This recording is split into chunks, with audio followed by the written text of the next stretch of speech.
Treasure Island, Chapter 31, Flint's Pointer. "Jim," said Silver when we were alone, "if I saved your life, you saved mine, and I'll not forget it. I seen the doctor waving you to run for it, with the tail of my eye I did, and I seen you say no as plain as hearing. Jim, that's one to you. This is the first glint of hope I've had since the attack failed, and I owe it to you. And now, Jim, we're to go in for this here treasure hunting with sealed orders too, and I don't like it, and you and me must stick close, back to back like, and we'll save our necks in spite of fate and fortune." Just then, a man hailed us from the fire that breakfast was ready, and we were soon seated here and there about the sand over biscuit and fried junk. I think fried junk is that pork, that salted pork that they brought along with them in barrels because they could preserve it that way for long voyages. Don't forget, no refrigerators, no ice, just salted pork. They had lit a fire fit to roast an ox, and it was now grown so hot that they could only approach it from the windward, and even there not without precaution. In the same wasteful spirit they had cooked, I suppose, 3 times more than we could eat, and one of them, with an empty laugh, threw what was left into the fire, which blazed and roared again over this unusual fuel. I never in my life saw men so careless of the morrow. Hand to mouth is the only word that can describe their way of doing, and what with wasted food and sleeping sentries not keeping watch, though they were bold enough for a brush, that means a little bit of a fight, and be done with it, I could see their entire unfitness for anything like a prolonged campaign. In short, these were men who lived for the moment only, did not plan, did not take care of the future. Even Silver, eating away with Captain Flint upon his shoulder, that's the pirate, had not a word, that's the parrot, not the pirate, the parrot, had not a word of blame for their recklessness. And this the more surprised me, for I thought he had never shown himself so cunning as he did then. "Aye, mate," said he, "it's lucky you have barbecue to think for you with this here head. I got what I wanted, I did. Sure enough, they have the ship. Where they have it, I don't know yet, but once we hit the treasure, we'll have to jump about and find out. And then, mates, us that has the boats, I reckon, has the upper hand." Thus he kept running on with his mouth full of the hot bacon. Thus he restored their hope and confidence, and I more than suspect repaired his own at the same time. "As for hostage," he continued, "that's his last talk, I guess, with them he loves so dear. I've got my piece of news, and thank ye to him for that, but it's over and done. I'll take him on a line when we go treasure hunting, for we'll keep him like so much gold in case of accidents. You mark. And in the meantime," meaning the hostage they're talking about is Jim. A hostage is someone you take who is valuable to the other side, to your enemy, and whose life is under your control, and that's Jim. And you use him as an insurance policy in case they decide to do something against you. You've got the hostage to take your revenge on. Once we got the ship and treasure both, and off to sea like jolly companions, why, then we'll talk Mr. Hawkins over, we will, and we'll give him his share, to be sure, for all his kindness. That share I wouldn't trust.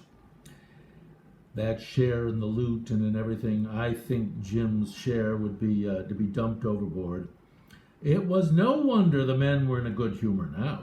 For my part, I was horribly cast down. Should the scheme he had now sketched prove feasible, Silver, already doubly a traitor, would not hesitate to adopt it. He had still a foot in either camp, and there was no doubt he would prefer wealth and freedom with the pirates to a bare escape from hanging, which was the best he had to hope on our side.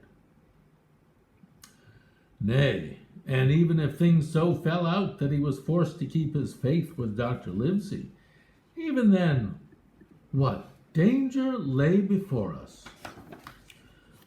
What a moment that would be when the suspicions of his followers turned to certainty, and he and I should have to fight for dear life. He, a cripple, one leg, and I, a boy, just a boy, against 5 strong and active seamen. Add to this double apprehension, that is to say, that Silver might betray either side, and that they may have to fight for their lives, the mystery that still hung over the behavior of my friends, their unexplained desertion of the stockade, their inexplicable cession of the chart. They gave the chart to the pirates. Don't forget, that's the treasure map. Or harder still to understand, the doctor's last warning to Silver, look out for squalls when you find it. Meaning, when they find the treasure, look for arguments and fights. Those are squalls, storms. And you will readily believe how little taste I found in my breakfast, and with how uneasy a heart I set forth behind my captors on the quest for treasure. We made a curious figure, had anyone been there to see us, all in soiled sailor clothes, and all but me, armed to the teeth. Silver had 2 guns slung about him, one before and one behind, beside the great cutlass at his waist. The cutlass is a sword, and a pistol in each pocket of his square-tailed coat. Don't forget, those guns could only fire 1 shot. To complete his strange appearance, Captain Flint sat perched upon his shoulder and gabbling odds and ends of purposeless sea talk. I had a line about my waist. That is to say, he had a rope around his waist, he was on a leash, and followed obediently after the sea cook, who held the loose end of the rope, now in his free hand, now between his powerful teeth. For all the world, I was led like a dancing bear. The other men were variously burdened, some carrying picks and shovels, for that had been the very first necessary they brought ashore from the Hispaniola, others laden with pork, bread, and brandy for the midday meal. All the stores, I observed, came from our stock, and I could see the truth of Silver's words the night before. Had he not struck a bargain with the doctor, he and his mutineers, deserted by the ship, must have been driven to subsist on clear water and the proceeds of their hunting. Water would have been little to their taste. A sailor is not usually a good shot, and besides all that, when they were so short of edibles, it was not likely that they would be very flush of powder.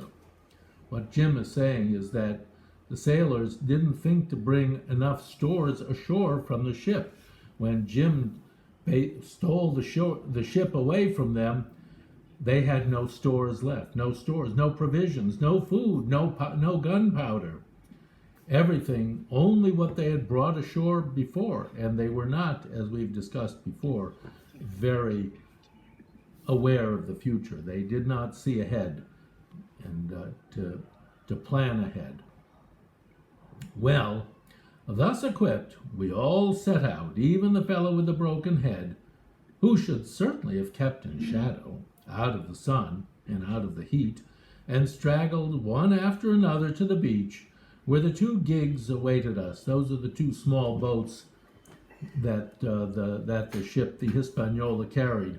Even these bore trace of the drunken folly of the pirates, one in a broken thwart. The thwarts are seats that go across the small boats, and both in their muddied and unbaled condition, they were full of water. Both were to be carried along with us for the sake of safety, and so, with our numbers divided between them, we set forth upon the bosom of the anchorage, meaning they set sail. They went out in these rowboats, and to row around towards the. Let's see.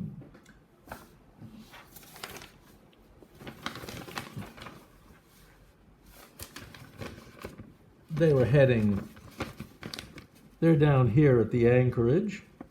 Now they're going to go around here and up to this point where there's the mountain that they're looking at, the hill that they're looking for.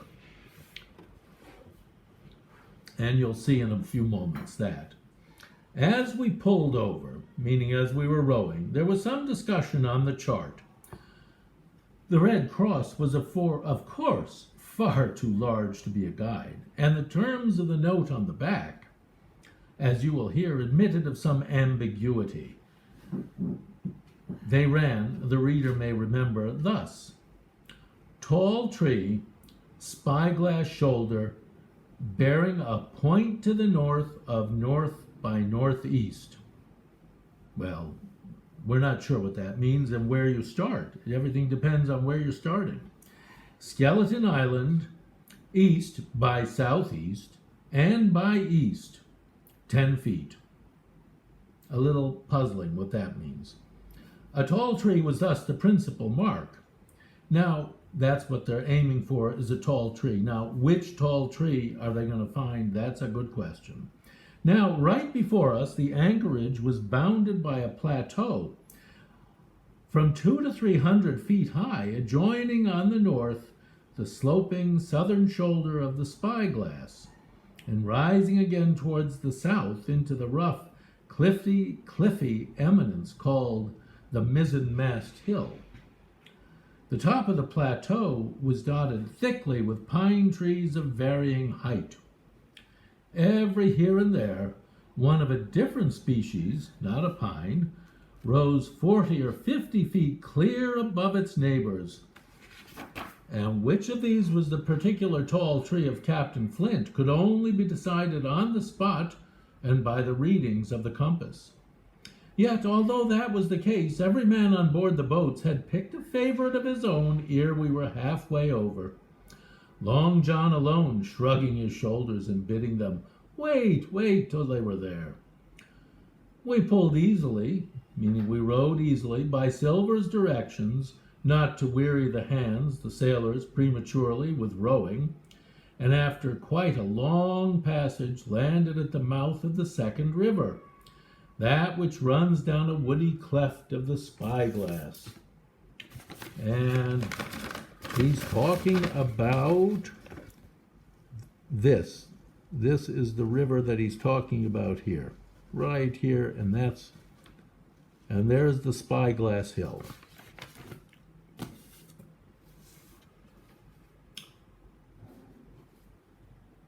Thence, bending to our left, meaning turning to our left, we began to ascend the slope towards the plateau. At the first outset, heavy, miry ground and a matted, marish vegetation greatly delayed our progress. That means the ground was muddy and swampy, and the vegetation was kind of tangled.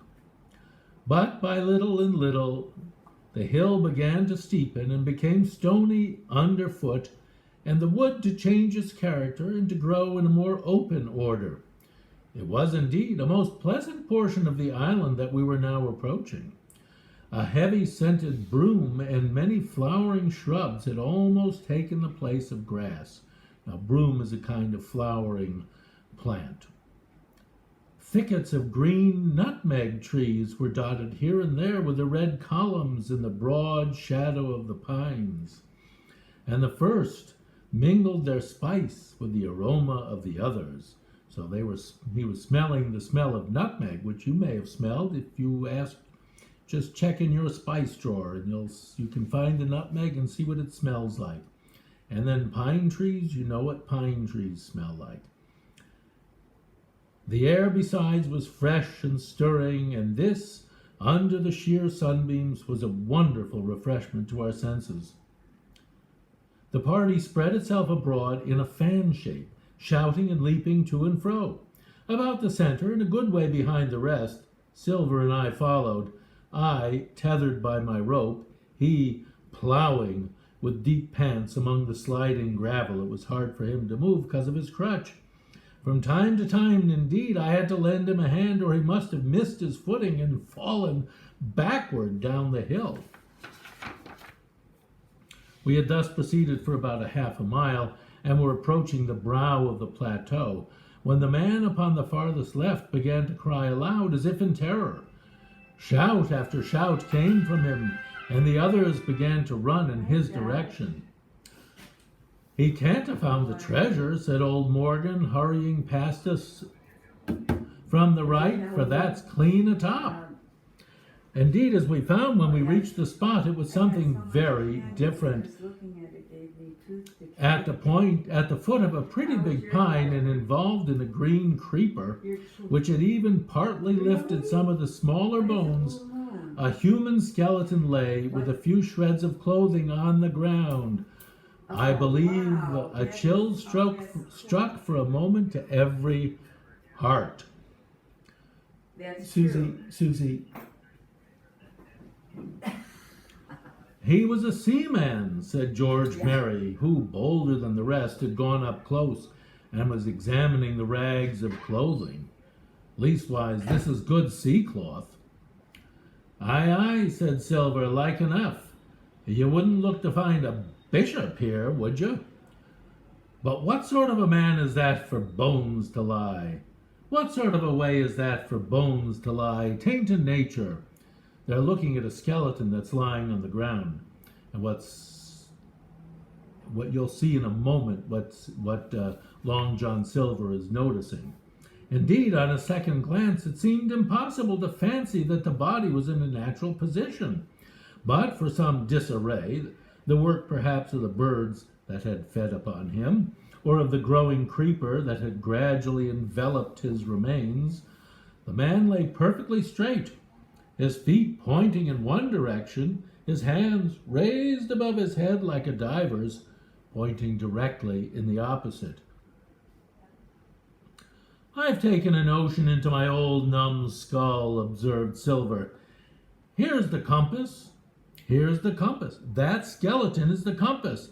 There's the tip-top pint of Skeleton Island sticking out like a tooth. Just take a bearing, will you, along the line of them bones." It was done.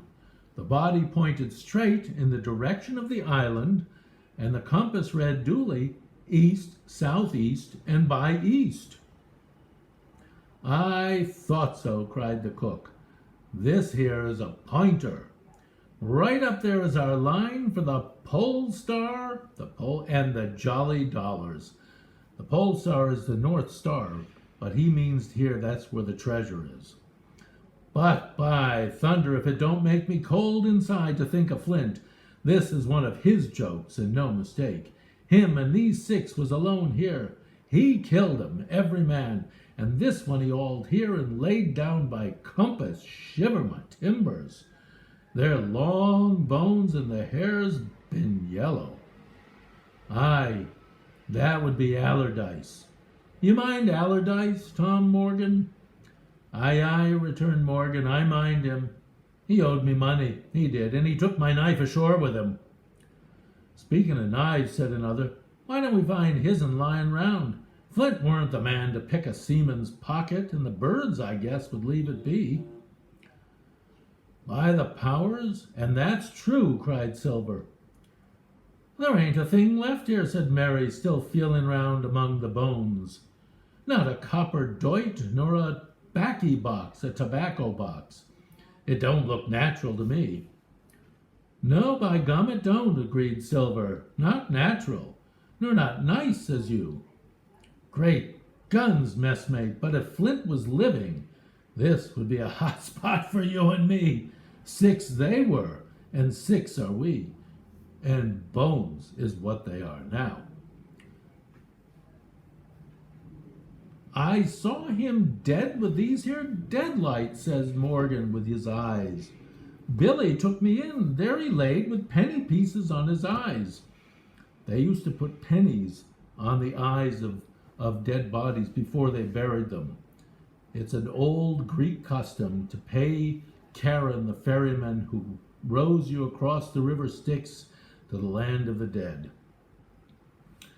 Dead, aye, sure enough he's dead and gone below, said the fellow with the bandage. But if ever spirit walked, it would be Flint's.